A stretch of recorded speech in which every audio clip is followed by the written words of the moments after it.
Let's begin with your name and where you were born. My name is Abraham Moses Negrin. I was born in Trikala, Greece, which is in the middle part of Greece. And could you tell us a little about your family and your childhood, please? Well, I had a younger brother and a younger sister, and plenty of cousins. My mother had 6 brothers and sisters, and my father had also about 6 brothers and sisters, and all of them had children. And we're all living in the Jewish neighborhood, in the same part of the town. It wasn't segregated like ghetto, but it was pretty much the same side of town. And my father had a shop. He was making hats, and I was helping in the summer when school was out. Well, typical middle class life. And when were you born? I think I neglected to ask you. April 5th, 1924. Okay. Did your grandparents, did any other generations live in your household with you? My paternal grandmother was living. She died in 1938. My father was the youngest child, the youngest male child. And traditionally, in the Greek Jewish community, the parents live with the youngest male child in the same household where the family grew. All the other members of the family leave the house, and the youngest male takes care of the parents. And this was therefore the same household where your father had grown up? No, it was different. My grandfather wasn't well-to-do, so he didn't own a home. But that was a house that my father bought. How big a town was it? About 25,000 people. And how many out of that would you say were Jews? About 750, 800. So it was a very small Jewish It's a small Jewish population. community. Well, most of the Jewish communities in Greece were small, except for Salonika and Athens. In Salonika, in Greece, there were 100,000 Jews before the war. 90,000 were living in Salonika. 10,000 were living in maybe 25 or 30 different cities. With such a small Jewish population, were there religious observances? Oh yeah, we had 2 synagogues in our town. We had 2 synagogues, and we had 2 rabbis. Well, they're not really ordained. It was a mixture of rabbi and chazan at the same time. We had a mall. We had a how do you call the guy who makes kosher meat? Well, as a matter of fact, one of them was my grandmother's brother, but he died in 1970, middle 70s. Did you have? Did you attend a Jewish schooling? Or Yeah, we had Jewish school. And that's what you attended? No, not separate. I mean Sunday school. Oh, Sunday school. Sunday school. But for your normal education, you Yes. went to a community school, Yeah, public school. Public school. Yeah. Okay, and you were about how old? You were 17 when Greece was invaded? Yeah, well, no, I was. 16? 16. 16. It was. Greece was invaded in April of 1941. And how? Actually, I was 17. Yeah, Just about. just about 17.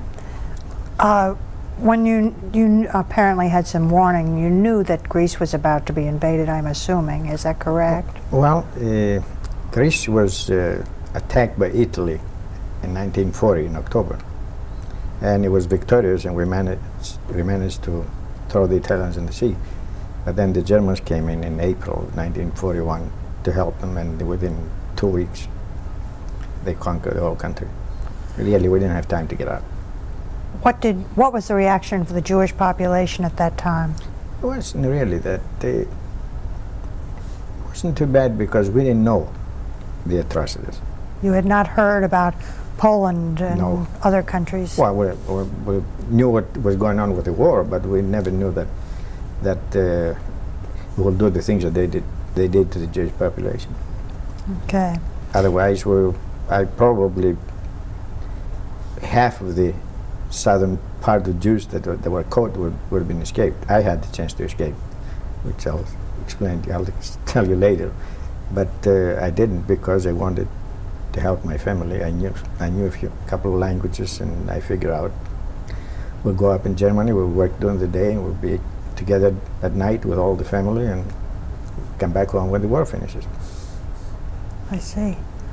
When this all happened so rapidly with the German invasion, was there even though the Germans came in, we're still under Italian occupation. At least my town was. The whole southern part of Greece was under Italian occupation. And the Italians were not as difficult, were they? were The they? Germans do it. Yeah. As a matter of fact, when they came in, I think in April of 1941, they took all the Jewish people and we were sweeping the streets. Just one time only. The rabbi and all the prominent people and so forth. But then I think the Italians intervened and they stopped. They never bothered us until after September 1943. And that was when the Germans took over. At that time, when the Germans took over, what did they institute? What kind of regime did they have for the Jews? Did they? Really, at that time, nobody believed it, that they will take the Jews because they were losing the war. I mean, it was obvious that they were losing the war. And there was only one rail line free between Athens and Berlin because the rest of the country was occupied by the partisans. One rail line. And they were pulling their troops out of Crete in the southern part, the islands of Greece. And nobody thought that they will have in their minds to arrest the Greek Jews. But as we found out later, there was a different branch of government that was taking care of the final solution. So they were just as efficient as the Wehrmacht was to pull their troops out. They actually reserved trains for the Jewish people, for the Jewish prisoners to take them out to Auschwitz. Did they take them out promptly, or did they first institute certain racial laws? Yeah, they did that. We had to register, and see, I wasn't there. I was in the underground in Athens, so I didn't know exactly what was going on. But I found out later that they had to register, and they well, that's all. They had to register, but there was no other bothering. They were going about their work. Would this be a good time then, since you mentioned that you were in the underground, would this be a good time to discuss how you could have escaped but didn't in order to help your family? Well, that was after we were arrested. See, let me start a little bit further. Go right ahead. When I went to college in Athens in 1942, and when the Italy surrendered in September, I had about 2 more months to finish my quarter. In the meantime, most of the students who were part of the underground who were sabotaging German installations or writing slogans and signs in the walls at night, or distributing leaflets or participating in demonstrations, all kinds of stuff. And they arrested me 3 or 4 times, but we had people inside the police. I would get new ID cards with different Christian names, because Abraham is forbidden. Everybody knows you're Jewish. And every time they were arrested, they will take their ID cards and tell us to show up under suspicion, to go in the morning to pick up the cards from the police station. We never went back in there because they will never let you go out again. So get new ID cards. But I was living with my mother's sister in Athens, but they fled in September of '43. They went down to Israel, I think. Finally, they ended up in Israel. And I had to rent a room. I went to a rooming house, and I rented a room. And I was there, and this is you asked me before if the Greek people helped us. But this is one example that is very indicative. I was living in this room, and I had, in the Greek universities, you have one book with your picture on your name. where the professors put the grades in, and you keep it for 4 years until you graduate. And also you have a little small ID card, which is regular ID, both of them with the pictures on. So I didn't want to get rid of them. I didn't know what to do with them. I wanted to find a place to hide.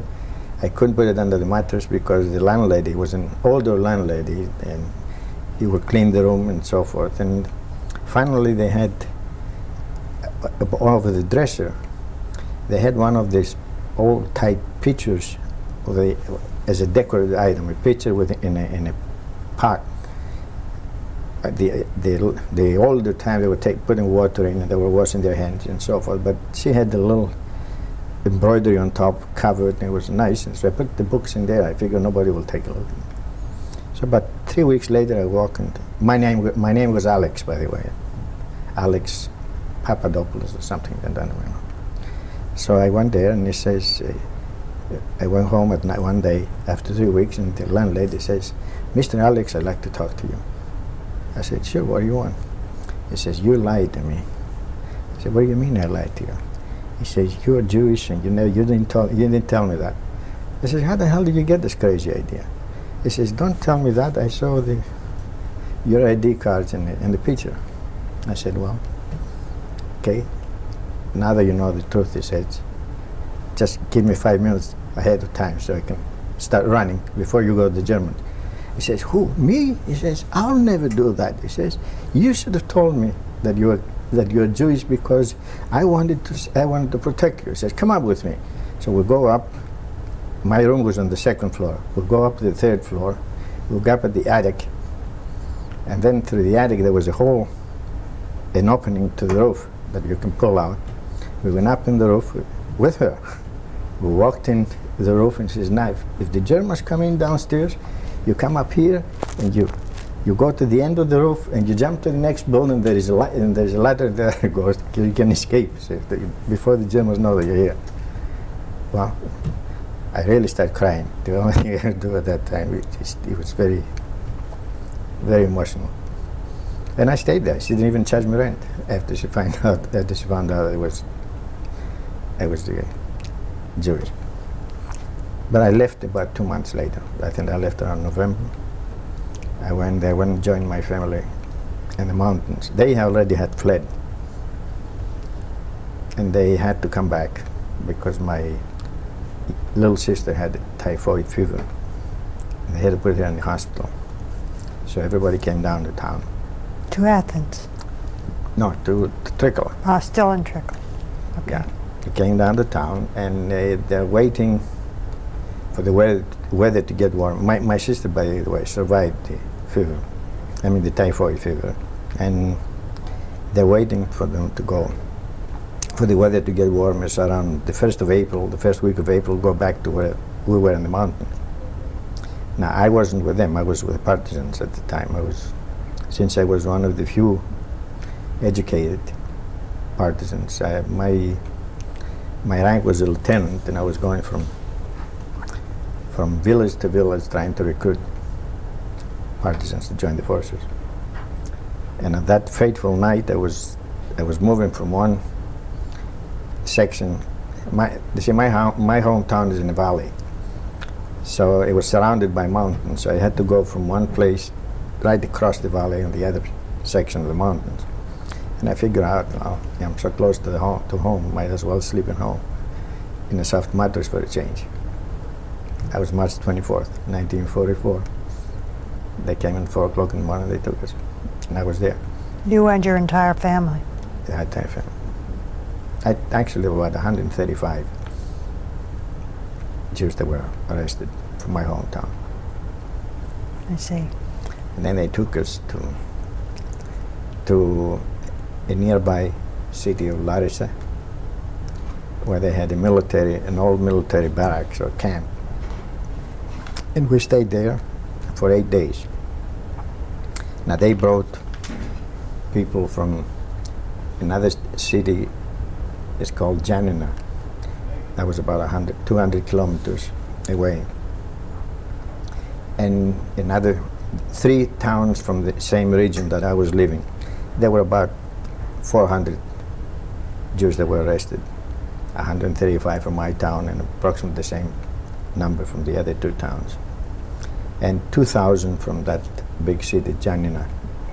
Now all the 2,000 Jews in Janina, they had ID cards where they had a big red stamp, Jude, J-U-D-E, which is the German, in German meant Jewish, or Jew.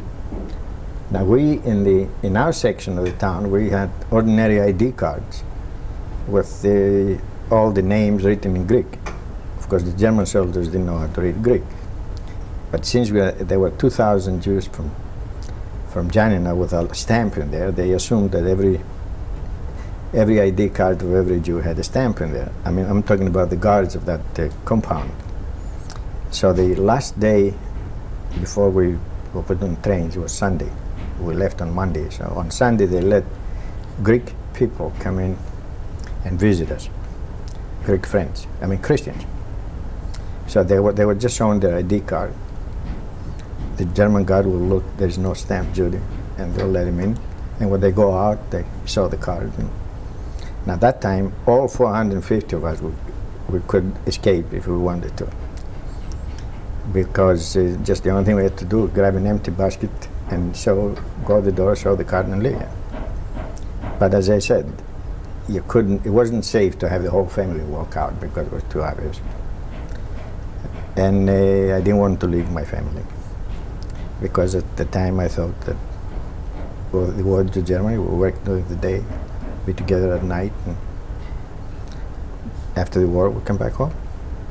I was the only one that I could speak a couple of, at that time we could speak French and Italian, a little German, so I could get around.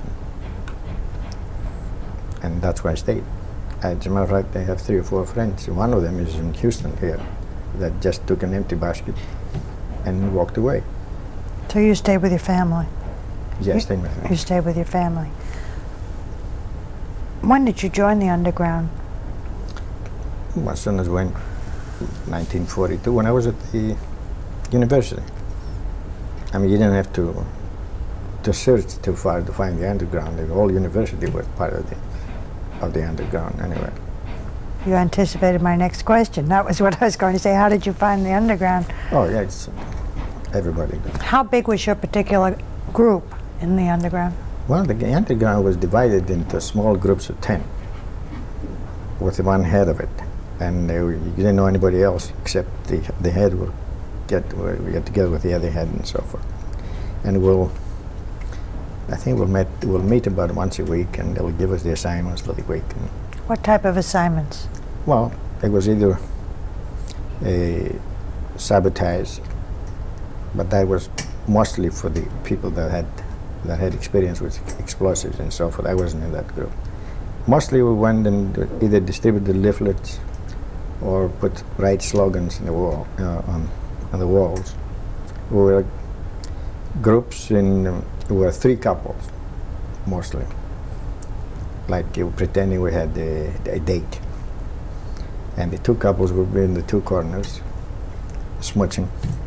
And the other couple will have, with the paint, will write the slogans on the wall. And we had secret signs, either we'll cough or we'll do something, we saw something suspicious. The couple at the end in there, so we can get away. Did you know anyone who was picked up who was a... Oh, we were picked up a lot of times, as a matter of fact. But they will take, I will take the ID cards. I says, come back in the morning, we'll investigate, and come back in the morning at the police station and pick up the card. They didn't keep you? No, they didn't. Well, they didn't have any reason. This was the Greek police mostly. Okay, and we're trying to there were some honest, some patriotic policemen too. I mean, they were not pushing. There were very few, but really they were. How long, where was this that you were in the underground? In Athens. In Athens. And how long were you with this particular group? From 1942 until November of 1943. And then I went and joined the partisans in London. Okay. From November until March 14th. Tell me how the partisans were organized. Well, the partisans were regular military units. And we were in the political arm, so we had we were attached to a military unit, but our task was to go from villages to villages and making speeches in the churches and in the squares and so forth. It was free country, really. It wasn't that. By 43, the Germans had taken over. Am I correct? September 43. And yet, you could still make speeches in this town square.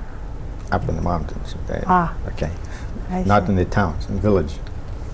I see. They were most of the mountains were free. It was free Greece. And they were made a few attempts, but I don't know if you know the geography of Greece, but it's very hard to fight in partisan force in the mountains, because 90, I think something like 85% of Greece is uninhabited mountains like the Rockies. And when you were living as a partisan, tell me about your life. How did you keep warm? How did you get clothing? How did you get food? Oh, well, clothing, I don't know. They were dropping us with the Allies were dropping some clothing and weapons and so forth. I was living, we were sleeping wherever we could find. And, if the president of the village was friendly, we sleep in his house. If he was, usually there was somebody in the village that was really friendly with our organization, and he would organize the meetings and so forth. So that's how you got food, and that's how you got some warmth. Yeah, I got food. There was no problem. Anybody. Did you witness any of the brutality the Germans allegedly? Not allegedly. They were brutal. If you happen to fall in their hands, yeah. They would take if in any one of the fights a German would get killed, they will kill 10 civilians for every one of their own. And there were instances where they just went and wiped out the whole city, the whole town, village rather, not town. Collect all the males in the square, in the town square, and all the women, and they will just machine gun them right there. Didn't matter whether they were Jewish or non-Jewish. No, that's right. No. Getting back at that point, they didn't discriminate. They took anybody. Right. Getting back to when you were with your family and you chose to stay with your family, what then happened to your family and to you? Well, we got into trains, into cattle cars. Crowded? But 90 in a car that takes 24 people or 8 horses or something, and we were there in about 7 days, and we arrived at Auschwitz. What time of year? What time of year? In April. Was the weather cold? April was Passover. Was it? Weather was cold. Well, not really. Not too bad? Cold. Not at that time, no. And we got in, and they took us.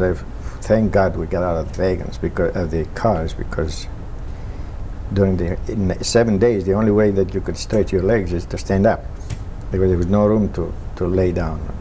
So we got out, and with us it was my mother's brother, my mother's younger brother, and his son, his only boy, about 3 years old. His wife escaped. His wife wasn't home at that night, and she went to visit her parents, who were in the mountains. So he and the younger boy were caught, and my mother was taking care of the little baby. So when we got out, they said anybody from 18 to 40, male in this side, any female 18 to 40 on this side, and the rest of you will go under 18 and over 40. We get into trucks and we'll take you to the camp. And they saw it some kind of, it was 2-3 miles away, was Auschwitz in Birkenau. We didn't know at the time, but it says, you're going to walk. You're able to walk, so you're going to walk. The older and the younger will put on the trucks, and then you meet out there in the camp. And that's the last time we saw them. They turned left and we turned right. And most of the people really, my father I think was 41 at the time, but he didn't want to be on the truck again after all this, after 7 days of being cooped up. So he started walking. He said he was 40, so we went out. So he came to camp, and he died about 7 days before we were liberated. He survived for about a year. What about your sister? No, they all, my brother, my sister, my mother, and the little kid. Because they were underage? They were underage. Well, young mothers with kids. They were. Well, I mean, your sister was underage. My sister was 11. My brother was 15. Yeah. So last time I saw him, and we went to Auschwitz, and then that's where we got the number. Did you have any idea what was going to happen to you at the time? No, actually, I had some hints from other inmates and so forth, but I never believed them. And it's a good thing I didn't believe them. I'm an optimistic person by nature, so I just refused to believe it. And it's a good thing I did, because otherwise I wouldn't survive. I was a weakling. I had all the illnesses in the world when I was young, and I was, I think, equivalent maybe to 110 pounds, something like that. As a matter of fact, when I came back to Greece, I read my own obituary. How did that happen? Well, a friend of mine, we worked in school together, his father owned the newspaper, and he got killed in the German bombardment. So he took over the paper. And after they were liberated, Greece was liberated in October of 1944, 6 months before we were. So somebody wrote a story about the Jews, the fate of the Jewish people and so forth. So he felt that it was nice. He never believed that I'll come back. I mean, never believed that I'll survive. I was so weakling. So he wrote my obituary. You were at Auschwitz for how long? About 8 days. What was living condition like there at Auschwitz? Well, it was the camp where it was a transient camp, and it was just, they would try to dehumanize you. And they did a very good job of that. 8 days later, we thought about nothing but food and survival. Food, number one. Survival, number two. Can you describe this dehumanizing process? Well, first of all, they took everything out. Anything of our possessions, they gave us the striped shirts, put the number on it. And they were serving food once a day. And it was coming from home. It was lousy. Nobody would eat it. What was it? I don't know. Some Soup? kind of a soup. Yeah, some kind of a soup. And you start starving, and then they were teasing you. They were in Auschwitz. They were building 2 or 3 stories high. The blocks. They were calling them blocks. So they would go from the 3rd story window, and they would tie in a string some either bread or some kind of a sandwich if they had, and they will hang it out there, and they will tease, and we will all start jumping like the animals do. I mean, when you tease them with food, the animal will kill each other. So, and they will put it low enough so you think that you can reach it, and as soon as somebody will jump, will pull it up there, and they will be laughing in there, and well, we wouldn't pay attention to their laughs. We were looking at that piece of bread in there because we were hungry. And after 8 days, I think they took us to a work camp in Germany, in Eastern Silesia. And how did you get from Auschwitz to the camp, to the work camp? Oh, with train, I think. How long did that take? I don't remember, but not Was not it so crowded, long. or No, was it better? I don't remember. And one only trip I remember from Eastern Germany to Western Germany, to Hamburg, in January of 1945. Those were in open coal cars, railroad cars. Well, we'll come But- to that in a little Yeah, bit. but I don't remember. I don't remember.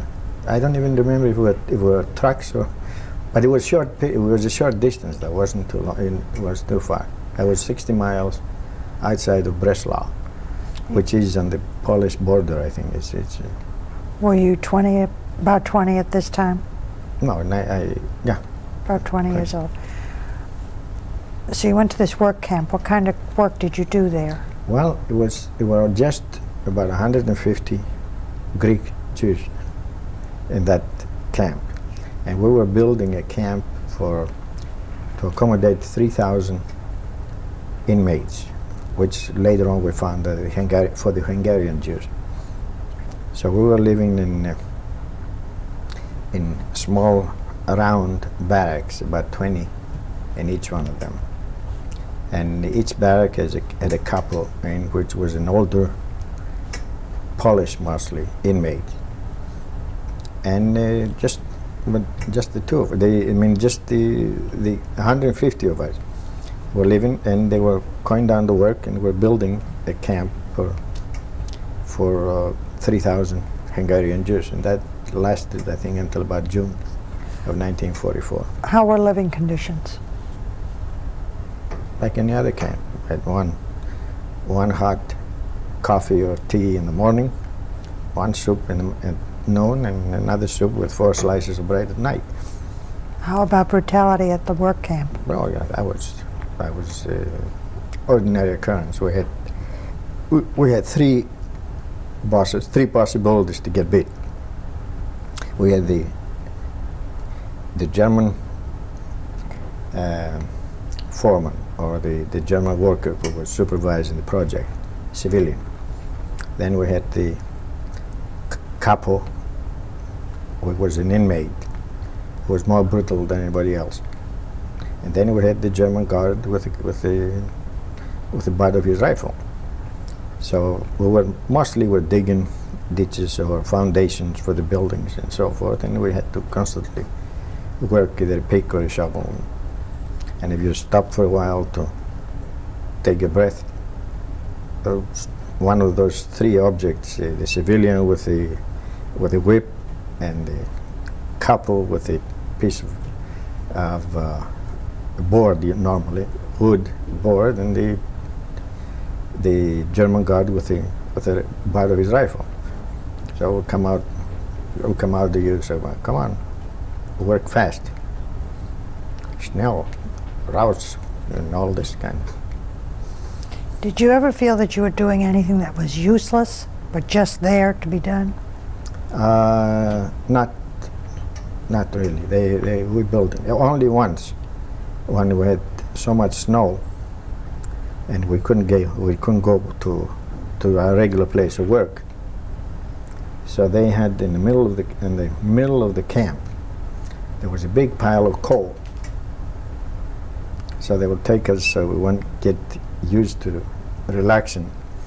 We'll take and we'll spread the coal level, and as soon as it was level, they bring another, they call it commando, and they will make it up to a pile again, and then they spread all they have a whole day. We're just working on the coal, making a pile, and then spreading out, just to keep us working.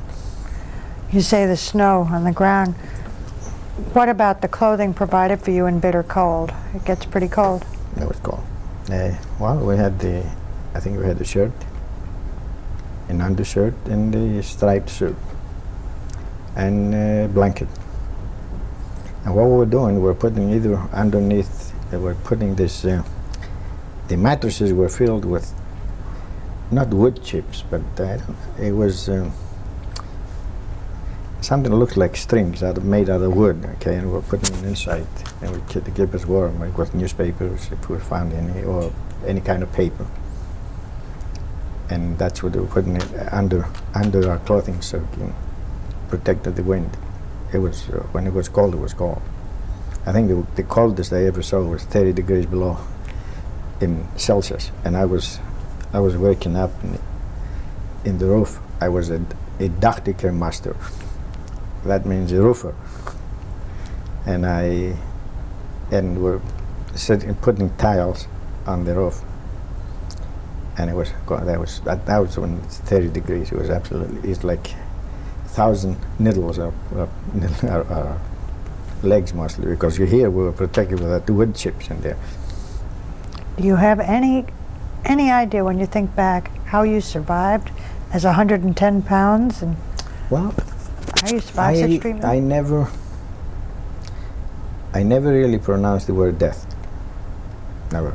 The war will never last more than 3 weeks, 4 weeks at the most. And even though we're living among dead, I just didn't even think about it. In contrast to another friend of mine who was living next door to me in my hometown, was big, 6'2", which at that time was amazing, very tall, very strong, athletic. As soon as we got arrested and went to this military, to Larissa, first thing he did, he shaved his head. I said, "Why did you do that?" He said, "Nah, nobody will survive. Now we're all dying here." I said, "Mike, we'll go there and then tell them the whole story. We'll work till the day and come back at night." I said, nah, we'll all die. He died in 3 months with no apparent reason. It was just every day he would just melt. He would be 2 pounds less and less and less. Finally, he just died. Died 3 months later with no sickness or anything. Just he decided that he's not going to survive. That's all. You mentioned the beatings at the work camp. What about random hangings, that sort of thing that we understand went on at some camps? You did not see this. The only hanging that we saw is when two kids escaped. And of course, in the middle of Germany, where can you go? We had, besides the clothing, they shaved the middle part of our head. So we had hair in here. It's like the Indians, where they shave it was the opposite of what the Indians have, of what Mr. T has, okay? It was exactly the opposite. This middle was shaved and the hair. So where can you hide? Didn't know the language. So they caught him and they brought him back. And they hanged him. They had brought the whole camp together in the square. And they built that, what do they call that? Scaffold? Yeah, scaffold. And one kid had his father with him. And they made his father pull out the thing, the case where the kid was standing. And that's the only time I saw them. And of course, they had a lot of selections. If you were weak and so forth, they would just take you and you disappear. When you lived under these circumstances and had seen as much as you had seen, how did you, and if you know, how did the others react to the hanging of these 2 young boys? Did you feel anything at all? Sure, they felt sorry. A lot of them cried, as there was very little you could do. Very little you can do. It's not. There wasn't even a thought of resistance or revolt, or just were very. We did not.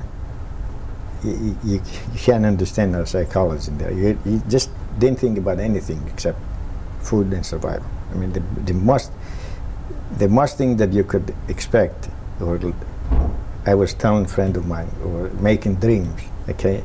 Gee, when we go back to Greece, he says, I'll get a barrel of marmalade, and says, and I'll just sit in there and I'll do nothing but until I finish eating the whole thing. And the most we expected to be an extra slice of bread or something. Yeah, that's all. Everything was around food. In your experience, what would you say happened to people's religious feelings throughout all this? I think they're made stronger,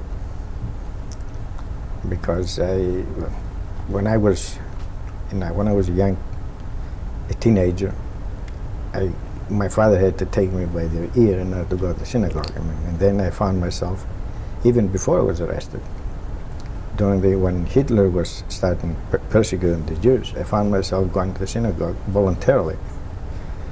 And I think that one thing that Hitler managed to do is bring the Jews together. I personally believe that if Hitler wasn't in the picture, by the end of this century, there wouldn't have been any Jewish people, any Jewish religion as we know it now. It would have just been assimilated with the rest of them. But persecutions are the ones that bring the people together. So we even have services in there. There were a lot of people from Hungary that brought in tefillin and books and so forth. So they were. And the Germans permitted this? I guess Or well, was done it was in secret? in the block at night. I mean, they wouldn't come in. And the Polish kapos didn't mind this? I don't know. I don't know if they were aware or not, but I knew that we had some religious services, not formal religious services, but people would be davening in there, either in groups or by themselves and so forth. And I think I saw some books too, and I know that I saw people wearing tefillin. How long were you at this work camp?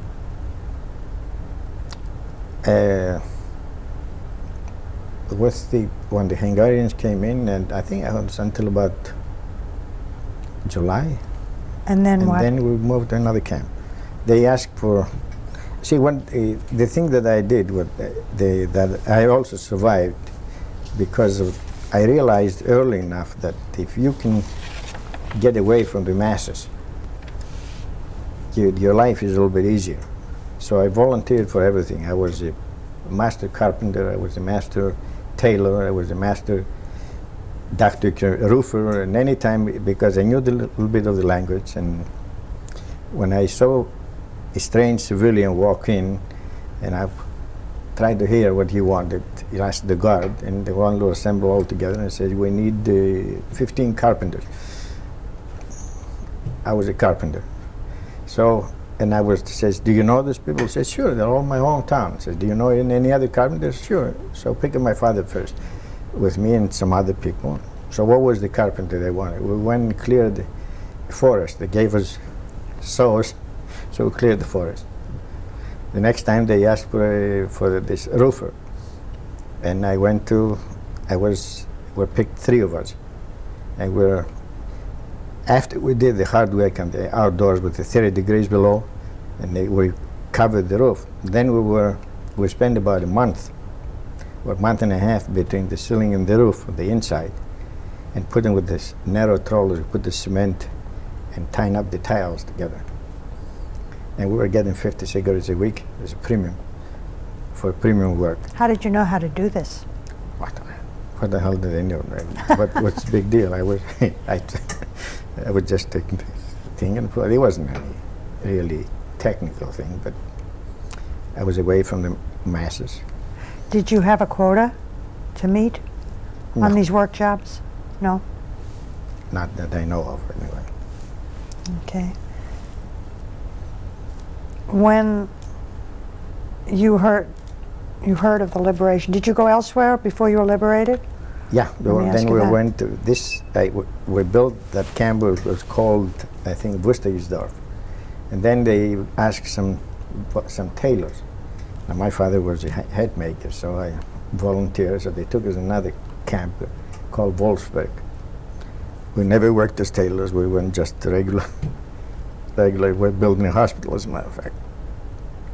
And up until January of 1945. And then the Russians were approaching, and they put us in coal cars, open. They gave us a loaf of bread for the trip. It was How a many? 3-day trip. How many One loaf people? of bread, which we consumed in about 10 minutes. And then How many of you were there? Oh, the whole camp. I mean, how many in a car? I don't know, it wasn't too crowded, but it wasn't. It was a metal car, open. It was too cold to sit down, so we're just moving around the car to keep warm. Did you have one loaf for the whole car One loaf per person. per person? But that was for the whole trip, lasted 3 days, and we went from there to Bergen, Belgium. And what happened to you there? Well, that's where I had. Well, before that, I had another experience which might be interesting anyway. On Yom Kippur, 1944, the day before, I was sick. I had cold or fever and so forth. And I said, gee, I'm gonna stay in the hospital at least. I'm gonna rest for a day. So I went to the hospital, and there was a French doctor with whom we became friends. And I told him, also he was the doctor that will come with our commando. There were about 100 people working in the project. And he will be our doctor, and you have a little shack in there where we treat either the injured or the sick people and so forth. So I told him I'm sick and I want to go to the hospital. He says, don't go in, he says, because I heard the rumor they will clear up the hospitals tomorrow because of Yom Kippur. But I said, what am I going to do? I won't be able to work. He says, come on over, I'll cover you up. I'll put you in my shack in there that pretend you're helping me or something. So really, I went there, and he put me in his shack the whole day. He gave me some aspirins. What nationality was this doctor? French. 2 aspirins and a pill of cardiazol, they call it, something to strengthen the heart. And when we came back at night, the hospital was empty. He saved my life, really. So when we came back to when we came to Bergen-Belsen, we stayed there about, I don't know, 3-4 days. They fed us. It's the only time I got fed in Bergen-Belsen. And then one day, we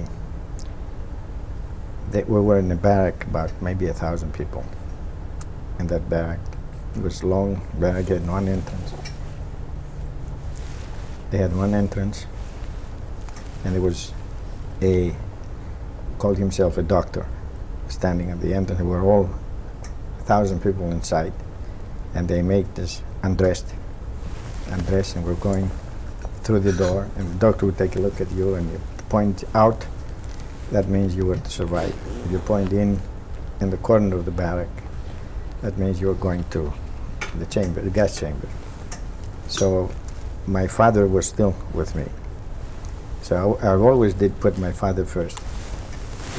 And I was going after him to see what is going to happen to him so I can take appropriate action. So when he goes there, the doctor says, the guy points my father to the inside, the gas chamber section. I went there after him. It was too soon for me to feel anything. So fortunately, he pointed also for me, the inside to go. I was also to be killed because I was weak. I mean, I don't know, probably I was 90 pounds at the time.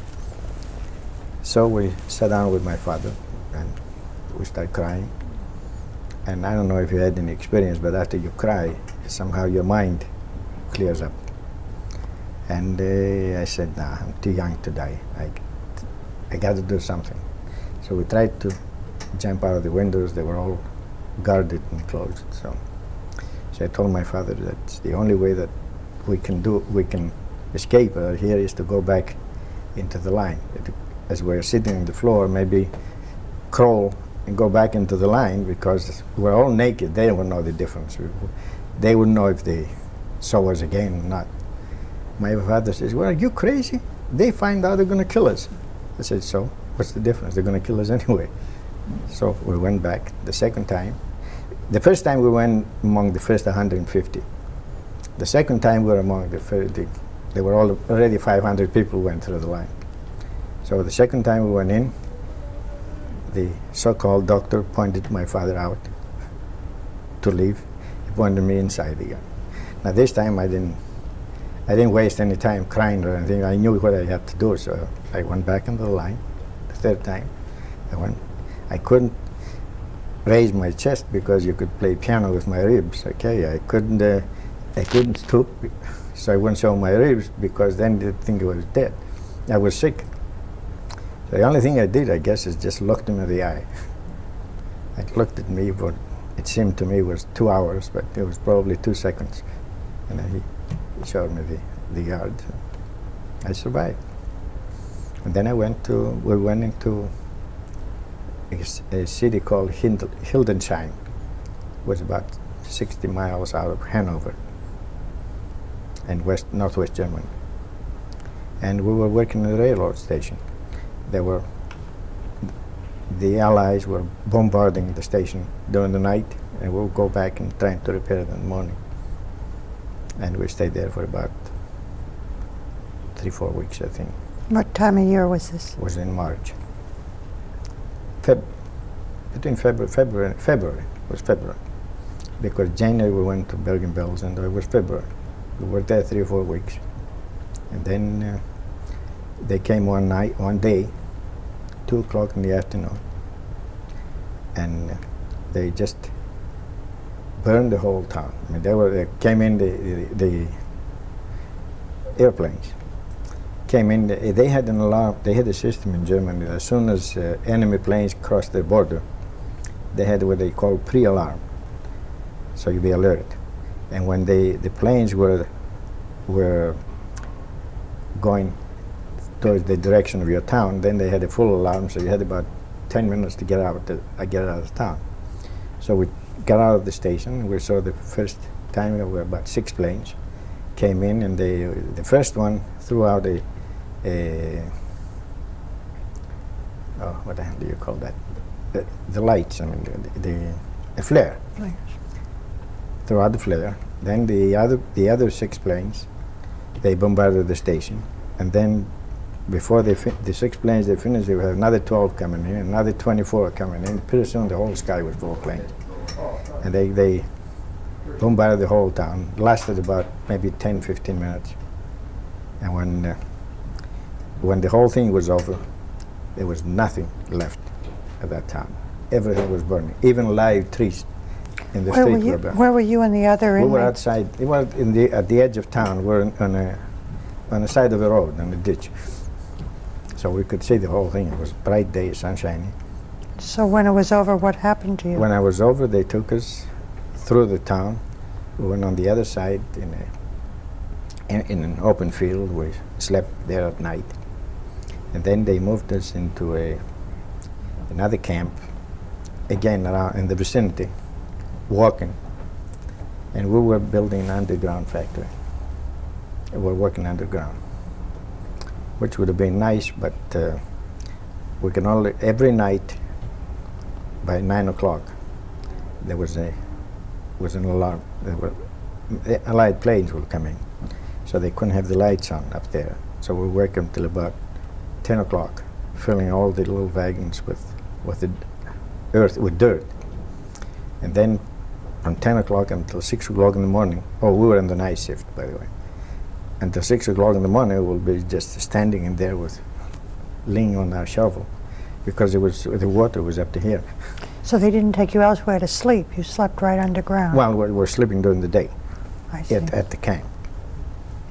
But at night, when we were supposed to work to keep warm, we couldn't. We only could work until about 10 o'clock. And that's when my father got sick, had dysentery. And we were working there until about April the 2nd or the 3rd. And then we started walking towards Bergen-Belsen again. We were sleeping out at night. I mean, that's when my father got sick, dysentery, and he couldn't walk. So I took him, I put him over my shoulder for a while, and then the guards saw me and made me take him out.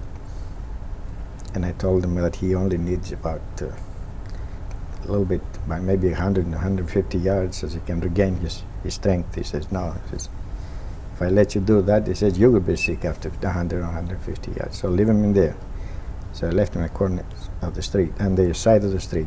And they had a policy at the time that a truck, one of those dump trucks, would come in, pick up all the sick people, and then will take them to Bergen-Belsen. They would just dump them in the square, where it was sure death because nobody will take care of them. They would just die there. Or with my father, the same night that little village was liberated. So either he got smart enough, he went and hid behind the bushes,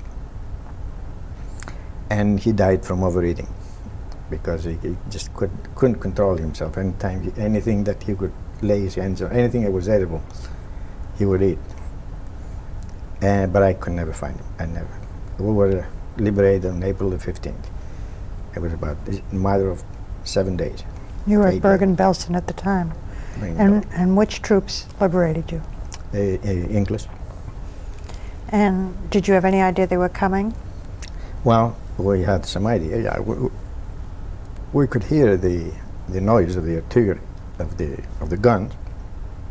At night, sometimes even we saw the flashes. They were. Everybody knew we were coming, but what was going on in the camp itself when the British were so close? Nothing. They made us bury the dead.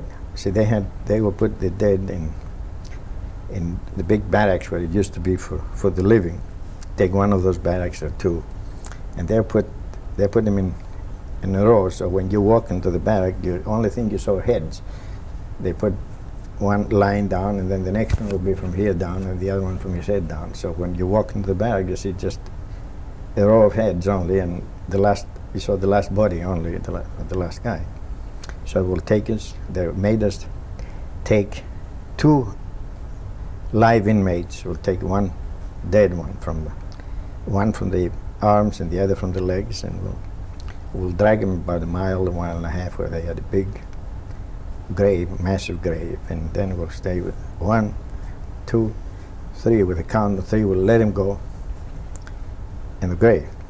And at one time, I didn't let go in time, so I went there with the dead person in the grave. And the guard says, "What's your hurry for?" I says, "You're going to be there in a couple of days anyway." So he wouldn't let me. I didn't laugh at his joke, so for punishment, he let me work in the grave. And I was pulling, the corpses that were lining up the side of the grave. I was pulling them so I can even them up. And of course, we had no food for 7 days, nothing. There was no provision for food. The only food we can get is whatever we can steal. From Bergen-Belsen was a camp where it had a midway, and the midway had 2 big kitchens, which were cooking for the guards and the privileged prisoners. And it was the male camp was to the left, and the female camps were to the right. I didn't know at the time there were females in there. And each camp was divided. Each side was divided into sub-camps, A, B, C, D, and so forth. We were in Camp C. And I mentioned that because of the story I'm going to tell you later during liberation. And there was barbed wire. They were separated by a single barbed wire. The whole camp was surrounded by electrified barbed wire and tools and the roll of barbed wire and so forth. But the inside camps were only a single barbed wire, so we can pull it and go from one place to another. So we're going out the kitchens at night and steal potato peels or whatever leftovers the cooks would throw out. But we were targets. The guards on the towers were shooting. When you would go out to get these potato peels or whatever? Yeah, there were a lot of people that got killed during that, but of course we didn't know that we would be liberated or when we would be liberated, so we had to. Who were these privileged prisoners that you referred to? Well, the cap was Muslim. And they were fed? Oh yeah, they were overfed. And it was 7 days in there until the April the 15th, 1945 was Sunday. At that time they decided that our camp was overcrowded. So they took us, they separated some people and took them to Camp E. There was 2 camps there. I was one of them, and I had only about 3 or 4 friends in there, in the camp. And I was separated. I went to Camp E, and all of a sudden we hear, around noon, we hear some rumbling, like tanks were going. So from the edge of the camp, there was a little forest, and then there was a main road, and you could see through the trees what was going on. So we saw some military vehicles and tanks going by. They had a white star. So we didn't know if they were Americans or Russians. First we thought they were Russians, but they were too far from Russia to be there.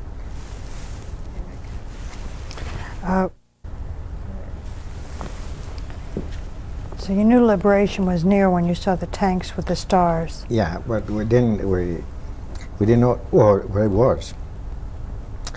We thought it were German troops that retreating, or Allies were coming. And some of the prisoners started yelling. I mean, they yelling from jubilation and so forth. And I looked at the towers, and the guards got the machine guns out. By the way, the last 3 days, they were not the regular SS guards. They brought some Hungarian troops, but they still had the guns out. So I said to myself, I survived all this time. It's no use of getting killed the last day. So I went and found a solid brick wall between me and the guards, and I sat down for about an hour until just I wasn't sure that they start shooting. But an hour later, it was obvious that they were liberated, and people were dancing and yelling and screaming and so forth. At that time I felt lonely, very lonely, because I didn't have anybody to embracing each other. I didn't know anybody. So I said, the hell with them, I'm going to go back to my camp. So I went under the barbed wire again, and I went to Camp C, and I found my friends, and I was liberated. And then we heard around 6 o'clock that an English tank drove into the camp. Well, all the super tension that we had for a year and a half, it just instantaneously abandoned us. I mean, we just collapsed. We didn't have the strength to go to see the tank. The only thing we did is, for the first time in a year and a half, we slept early. We slept around 6, 7 o'clock in the night. And the following day, we got up, the sun hit our eyes. And that also was something that happened for the first time in a year and a half.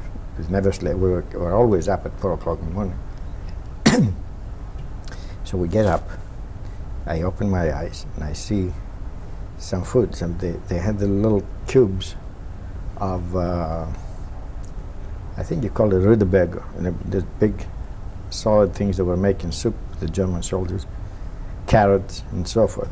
They were right in over my head, I mean, right next to my head. I didn't know what it was going on, so I'd go and I'd grab a handful of it, and I covered myself with a blanket, and I started eating it.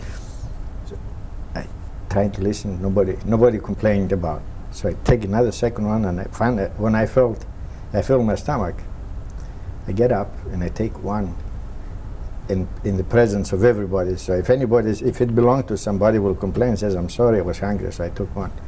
Nobody. I looked around, and there was nobody else. Very few people were still lying, and there was food around, and there were flowers and flour and old clothes thrown. So I figured out, boy, there's looting going on in here, and we were sleeping. So I get my friend Sam, and I tell him, come on, get up and here. Let's go find some. He gets up. Before he looks at me, he saw this carrot, there's cubes in there, and he started eating. And then when he filled his stomach, he says, what's going on? I said, I don't know, there's looting going on, but let's go. So we went out, and we went into the underground, an underground warehouse they had. Of course, it was almost empty at the time, but we found 2 barrels full of pickled sauerkraut. And by the way, they had it in a container, so I found one of the German officers' head with a wire on. So I put the sauerkraut in there, and we ate that. And then we went into another room. There was a white powder on the floor, strewn on the floor, which we thought, At the time, it was flour. It was flour. What we didn't know is there was flour with salt mixed. So we took a lot of flour. We went back in outside the barrack, and we mixed with water, and we made something like pancakes, water and flour, and we baked it in an open fire, and we started eating it. We ate it. Then I felt I was thirsty. Now my friend Sam was weaker than I was, so he couldn't move. I said, "Sit down here. I'm gonna go and get some water." So we're carrying. In the meantime, all this time we're had in our bag. We're carrying big. I think you call it rutabagas. What are the big things that you cut them, put them on the salad? Those red ones. Peppers? Hmm? Cabbage? Peppers? No, not cabbage. No, they're solid. Peppers? They're solid. It's a vegetable. Yeah, it's a vegetable, but they're heavy. It's like a melon, but it's solid melon. But I was carrying just in case famine will come again. So, after a week, so I threw it away. But at that time, I was carrying with me. So I went back. I went there it was a lake, an artificial lake where the kitchens, in the midway where the kitchens were. And I saw a big line, and it was a military water tank at the edge of the lake. It was a line going. And I figured out, well, they don't let us drink water from the lake because it's contaminated. So they brought this military car to give us fresh water. So I stood in line, because in the meantime they caught some German guards, and they made them move the remaining dead corpses. Okay, and we were jeering them, and we were all laughing, making fun of them, and getting even with them. Okay, so I didn't realize, I wasn't watching what was going on up front, and the line was moving. When I got up front in there, they were giving me milk instead of water. You know, a powder milk. And I fill out my pot that I had, and I said in the corner, I said, "I'll eat this one, and then I'll fill up again and go see my friends." So I took my remaining pancakes and put it in the milk, and I ate it. And of course, my stomach didn't have any milk or any kind of grease for a year and a half. So I started I started having dysentery when I thought I had to go to the bathroom around 2 o'clock. I went there, normal. 2:30, I felt again. To make the long story short, I stayed in there until about midnight, because I was going. As soon as I would pull my pants out, I felt I had to go again. I had dysentery or diarrhea or whatever. And to compound the problem, the English troops, they came in, they gave us a soup. I had about 2 inches of fat on that. Vegetable soup, but it had a lot of fat. The following day, they gave us a can of pork and beans. And the third day, they gave us a can of lard. Speck, they call it in German. It's pure lard, plus that thick, that rich soup. Wow. We were about, I think about 35 Greek Jews that liberated, and I think we only about 10 or 15 made it. Most of them died after the from this from diarrhea. Now the third day, the fourth day, the health units came in, and then they cut everything. How long were you at Bergen-Belsen after liberation? In the camp, 2 weeks. And then where did you move to? Then we went to Chile, we went to hospital, and then went to Chile. See, we didn't want to lose our possessions. We had clothes and we had toothpaste. Now, if you complained that you were sick, they'll strip you naked, because we had lice, and the camp was quarantined because of typhoid fever.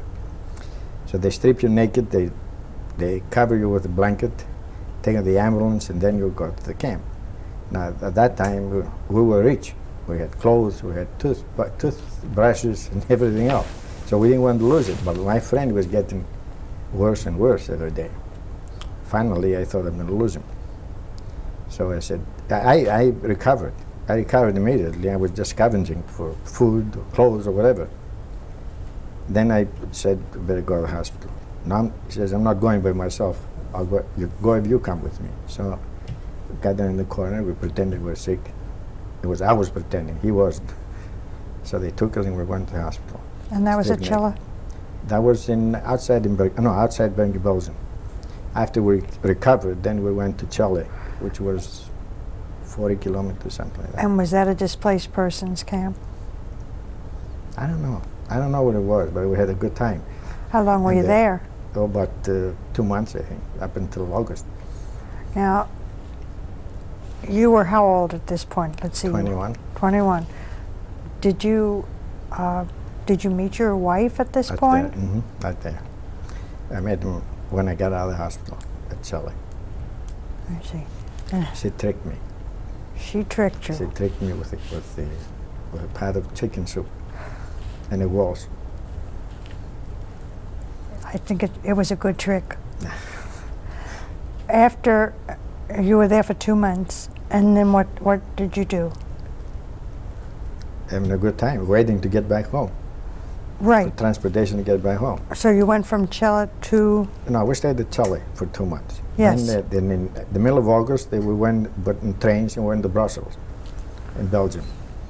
We stayed there for 2 weeks. You wanted to go there, or you were sent there? No, this is the way that The way you went back to Greece. Whoever arranged the repatriation, that was the road to go. I see. We went to Brussels. We stayed there for 2 weeks, and then we got into planes and we flew to Rome and Athens. And where had your wife come from originally? From Corfu, the island of Corfu. Did you both go back and try to find family, to find Well, old? we lived there. I mean, we lived in Greece for 10 years after the war. Well, I mean, when you went back, was the first thing Yeah. looking for family? First thing well, by that time we knew what was going on. The truth is that while I was in the camp, I never suspected or that something like that. I mean, the degree of the atrocities. Okay, I never thought that. I always hoped that I'm going to find my mother and my brother and sister. Until after we found out what was going on, And then you realized I that. realized that I lost them forever. And that's the only good thing, because if I knew what happened, probably I wouldn't be alive today. And when you got back to Greece, were you married in Greece then? Yes. Uh, Came back the Rosh Hashanah, the first day of Rosh Hashanah. What was the political situation in Greece at that time? Well, it was the right-wing government. Was the Archbishop Damaskinos was the president of Greece. And when did the Civil War start in Greece? There was a Civil War, was there Civil War not? started in 1940. Well, it started brewing in 1945. Actually, they had a skirmish. They had a big fight in Athens in 1944 in December, and where a lot of left-wing communists were killed, and that's when the right-wing government took over. And then some of those survivors, they went back. They started forming the underground, and then the partisans, or whatever they call the rebels, and they went in the mountains, and then they started recruiting their own forces, and they were getting help from all the Iron Curtain countries, especially Yugoslavia and Bulgaria. And the real thing started real visible shooting in 1946. Did you join the army at that time? I was drafted in 47. You were drafted. I went back to college, and college students were exempted, were deferred, deferred, in order to finish their studies. And then things got bad in 47, and the 1st of June of 1947, all the deferments were canceled, and were drafted, and I went to the army June 28th. And how long were you in the army? How long were you in the army? Until January 1950, 2.5 years. And then and what? it was war. I mean, I was wounded a couple of times.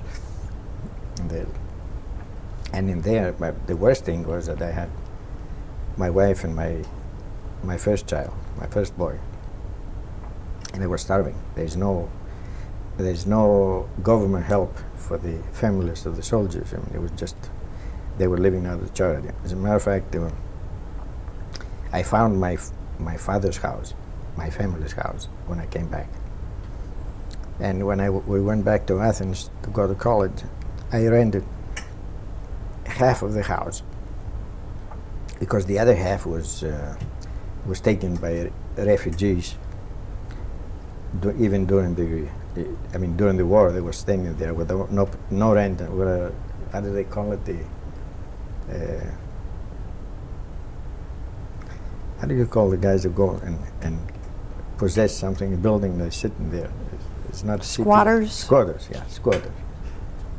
They were squatters, and they were sitting in there. And they gave me, finally, when I came back from Germany, through government intervention, I got half of 2 rooms of my house.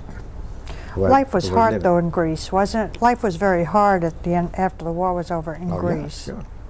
But for everyone. It was an improvement because it was better than it was before the war, during the war. So nobody noticed the difference. Actually, everybody was happy. So I stayed in the house. Then I rented my part of the house in order to go to Athens to go to university. So when they drafted me, my wife came back, and she was making something like $3 a month rent, and that was their only income. So through the Jewish community, she stayed in one room of the Jewish school for about a year and a half, until I moved until I became a active reservist after 18 months of service. Then they start paying me salary, which I was sent to my wife. Then she moved into my house. What's your feeling about any difference between what the Greek Jews suffered as opposed to Eastern European Jews? Well, the difference is that there are two differences. One is that the Greek Jews were arrested at the tail end of the war, in contrast with the European Jews, where they were there from 1941, 42, and they spent, in other words, in a camp much longer period of time than the Greek Jews. And the second thing, I think most important, is they had the support of the Greek people. I mean, with the exception of Salonika,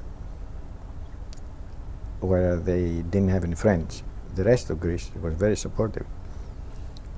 Tell me a little more about that. Why do you think that Salonika was not supportive of the Jews? Well, in Salonika was a peculiar situation. Salonika was a city of about 200,000 people. 90,000 of them were Jews. And they were not integrated with the rest of the population. As a matter of fact, I think they were looking down on them. They were controlling maybe 98% of the wealth of the city. All the big stores and the big buildings and big enterprises and so forth. They were conversing in a foreign language, mostly with Spanish, Ladino, because most of them were descendants of the exodus from Spanish and the Inquisition, and French. They had French schools that were exclusive for Jews. Alliance Française, where all the high-class people would go there. And they developed hatred from the rest of the people, the Greek people, jealousy, a combination between hatred and jealousy and exploitation and whatever. So as soon as they thought that the Germans will take the Jews out, there was an opportunity for them to start getting their possessions. But the rest of the Greece, plus they had a very, very heavy accent. It was very, very hard to hide them. It's like you take a guy from a deep south, from Alabama, and you bring him up to New York. I mean, he can stick out like a sore thumb. You can't pass. It's the same thing with that. The rest of of Greece, the Jewish people, even though they were They were well-to-do. Most of them were well-to-do. Nobody was starving. But they were not that obvious. I mean, they were integrated with the rest of the population. Many Greek Jews went to Israel, didn't they? They got sure. Well, after the war. After the the war. war, because there was a law passed that if you give up the Greek nationality forever, you can get out of the army and go to Israel. They will let you go. That After meant, 48. Did that mean that you gave up reparations from the German government too? What reparations? I've never got anything. You decided to come to the United States, or was that just the way things worked out? No, I thought I would. See, after we were liberated. I mean, after we came out of the army, I was started working in the National Bank of Greece. I was a bank officer, a loan officer, for about 4 years. I had a very good job, but I had 2 boys at the time. But the future was so predictable in there, because every 2 years you had certain promotions and we get so much. The seniority is very strong in Greece. So if you were hired before me, you always be in a higher position than I am. I can never go. So I knew exactly how much money I would be making when my son was ready to go to school, to go to college. And at that time, I wouldn't be able to send him to college. So I had the choice either for him to look something like an employment like me, or get out and see if we can educate our kids. Well, nature made my mind, because in 1954 we had a big earthquake and destroyed half of my house. Now, if I had to build a house, I could borrow money from the bank I was wearing, but the payments would have killed me. So I said, the hell with it. So I came here as an earthquake refugee visa, not as a Jewish refugee visa. What did you think when you came to this country? Did you land in New York or Boston? I went to New York. New York. Oh, well, I came prepared. First, I took lessons about a year earlier, and I knew how to speak. Not the American pronunciation or accent, but at least I could read and write and translate. And I was the only bank employee that knew foreign languages, so I was put in charge also of the foreign exchange. Anybody who come and want to cash a check, you had to come to me in the bank. And I was well informed of the life in the United States. I knew exactly what I'm going to do, what the possibilities were, and so forth. And it came exactly the way I planned it, except for one thing. I didn't know about central heating, so we brought some very heavy blankets and so forth, which finally we put them as floor rugs in the living room, because it was not needed anymore. How long were you in this country before you came to Columbus? I came straight to Columbus. I stayed at the higher service on Lafayette Street for about a week, I think. Came in December the 28th, 1955, and I came to Columbus on the 4th of January. Did you have a job waiting for you? No. But the Jewish Family Service found me a job 2 weeks later.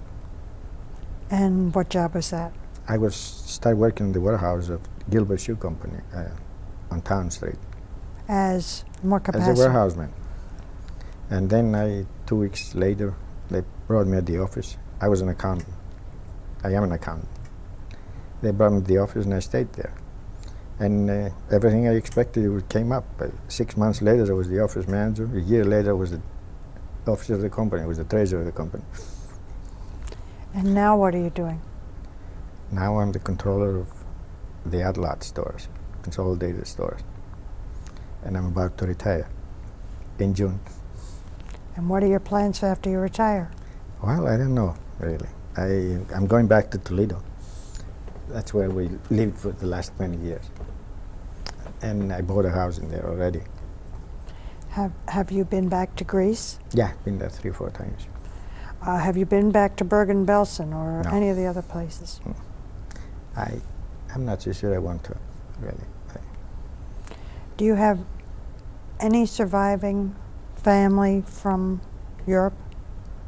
cousins? Anybody? In Greece, No, in this country? in this country, no. In Israel? In Israel, yes, I got in Greece and in Israel. Oh. A lot of- But in this country, no, I don't have. Your children, where do they live now? Well, my oldest boy lives in Atlanta.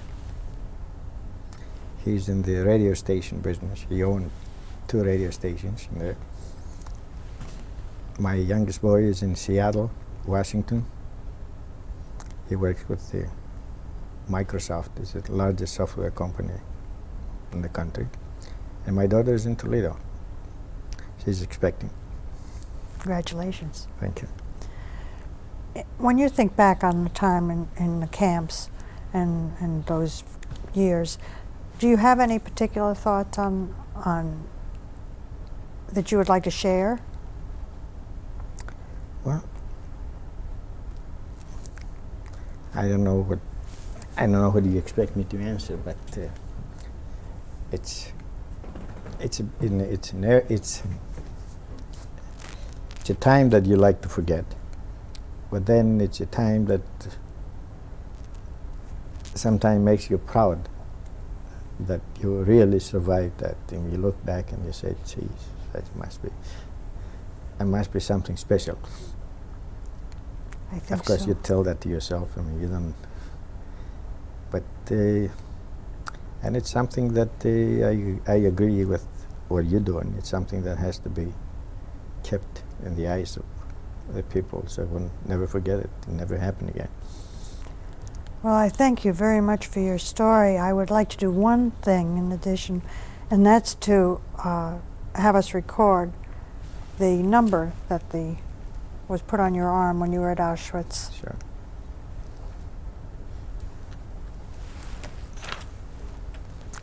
$182,297.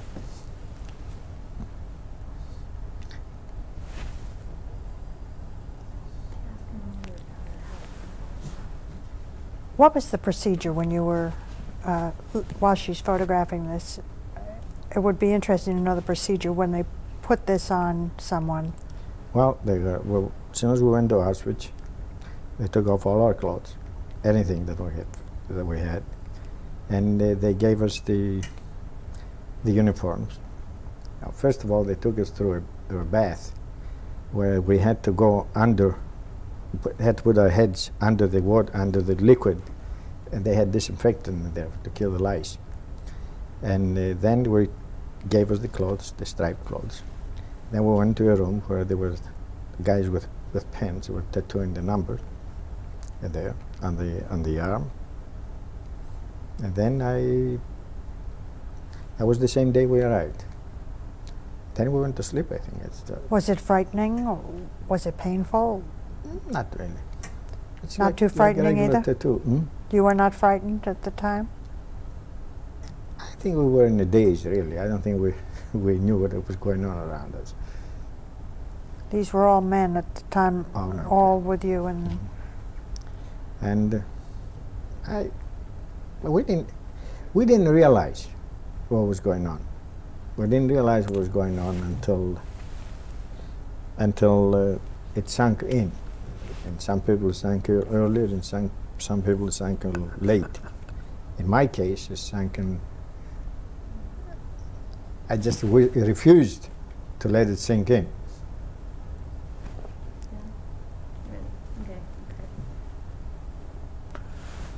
well, I want to thank you very, very much.